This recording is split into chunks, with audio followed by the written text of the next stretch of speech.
నమస్తే అన్న అందరికీ నమస్కారం.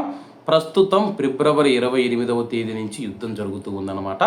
ఈ యుద్ధంలో మనం చూసుకుంటే ఎటువంటి సంబంధం లేని కువైట్ మరియు గల్ఫ్ దేశాలు మనం చూసుకుంటే భారీగా నష్టపోయాయి అన్నమాట.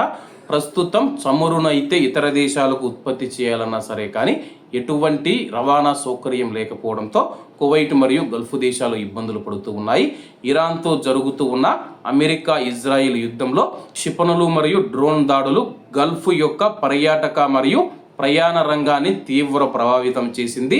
ప్రస్తుతం ఇది తాత్కాలికంగా నిలిచిపోయిందని చెప్పేసి ప్రస్తుతం యుద్ధం ప్రారంభమైన మొదటి 10 రోజుల్లోనే $1,000 బిలియన్ నష్టం కలిగించిందని చెప్పేసి కువైట్ మరియు గల్ఫ్లో నష్టాల పరిధి గురించి ఇద్దరు నిపుణులు మనం చూసుకుంటే స్థానిక మీడియాతో మాట్లాడుతూ ముఖ్యంగా ప్రయాణ రంగం కుదేలయ్యిందని చెప్పేసి పర్యాటక రంగం కావచ్చు, లేకపోతే ప్రయాణ రంగం కావచ్చు, లేకపోతే కువైట్ చమురు రంగం మనం చూసుకుంటే తీవ్రంగా దెబ్బతిన్నాయని చెప్పేసి ప్రస్తుతం కువైట్ దేశం మనం చూసుకుంటే కానీ అన్ని రంగాల్లో మూసివేయడం వల్ల ఆర్థికంగా అయితే ఇబ్బందులు పడుతూ ఉన్నాయి.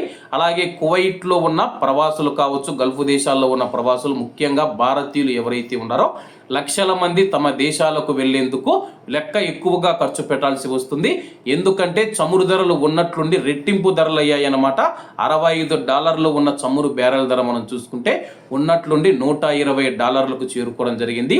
దీంతో కువైట్ మరియు గల్ఫ్ దేశాలలో ఉన్న ప్రవాసులు ఎవరైతే ఉన్నారో తమ దేశాలకు వెళ్ళాలంటే కానీ 200 నుంచి 400 దినార్ల మధ్య ఖర్చు చేయాల్సి వస్తుందని చెప్పేసి ఇది నిజంగా చాలా బాధాకరం.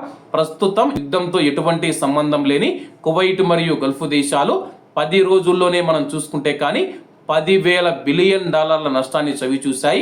వ్యాపార పరంగా చూసుకున్నా కానీ, పర్యాటక రంగంగా చూసుకున్నా కానీ, అలాగే ప్రయాణ రంగంలో చూసుకున్నా, చమురు రంగంలో చూసుకున్నా కానీ ఇక కువైట్ మరియు గల్ఫ్ దేశాలకు ఆర్థిక నష్టం చాలా ఎక్కువగా ఉందని చెప్పి తెలపడం జరిగింది. దీనికి సంబంధించి ఇద్దరు నిపుణులైతే స్థానిక మీడియాతో మాట్లాడుతూ వెల్లడించారు. కాబట్టి అందరూ బాగుండాలి, అందులో మనం ఉండాలి. అందరికీ నమస్తే అన్న, జై హింద్.